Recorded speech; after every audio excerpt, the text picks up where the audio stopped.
Welcome to CARICOMP Insider, where high-tech facial recognition meets real-world intelligence.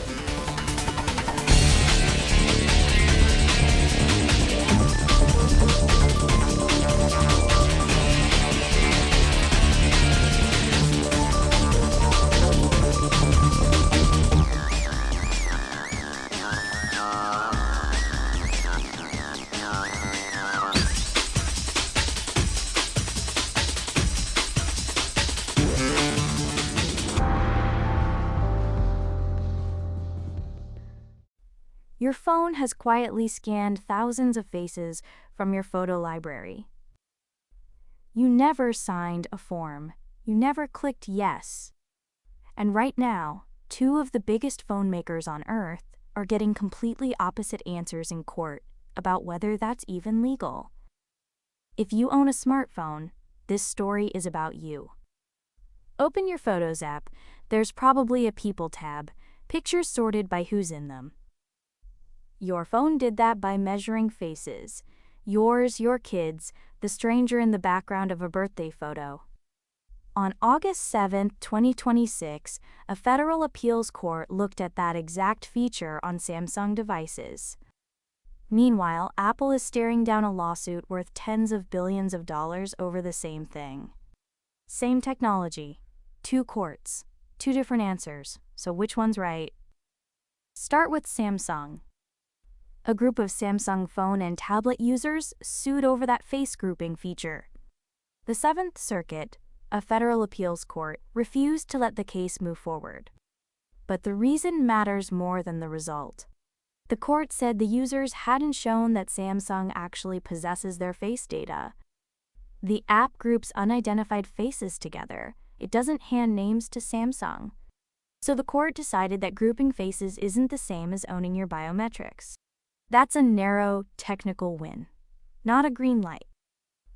Now flip to Apple. Apple is facing a class action tied to Illinois residents, millions of them, over the identical photos feature. The potential liability? Reported at more than $30 billion. Same face clustering, same convenience feature, a completely different legal outcome brewing. The market's splitting on one technology. One court shrugs, another might write a very expensive check. Why Illinois? Back in 2008, Illinois passed the first law in the country regulating this kind of face data. It's called the Biometric Information Privacy Act. The core idea is simple. Before a company scans your face, it needs your consent. And that law has teeth. Facebook paid $650 million to settle a case over photo tagging. Google paid $100 million over its photo service. That's real money for measuring faces without asking first. Here's the part that should stick with you. There's no federal law that clearly regulates companies using facial recognition on you. None. So whether your face data is protected depends entirely on which state you live in. And even the courts can't agree on what possessing your face data means. For your daily life, that means the same Photos app can be a lawsuit in Illinois and a shrug somewhere else. And this is the thing most people get backwards. The fight was never about whether face tagging is useful. It obviously is. The fight is about whether you knew it was happening and whether you agreed to it. A password you can change. A phone number you can swap. Your face, you can't. Every year of clustered photos is permanent exposure that never resets. So here's the whole story in plain terms. Your phone sorts photos by face, and that quietly built a map of the people in your life. One court just said, that's fine for Samsung. Another might cost Apple a fortune for the exact same feature.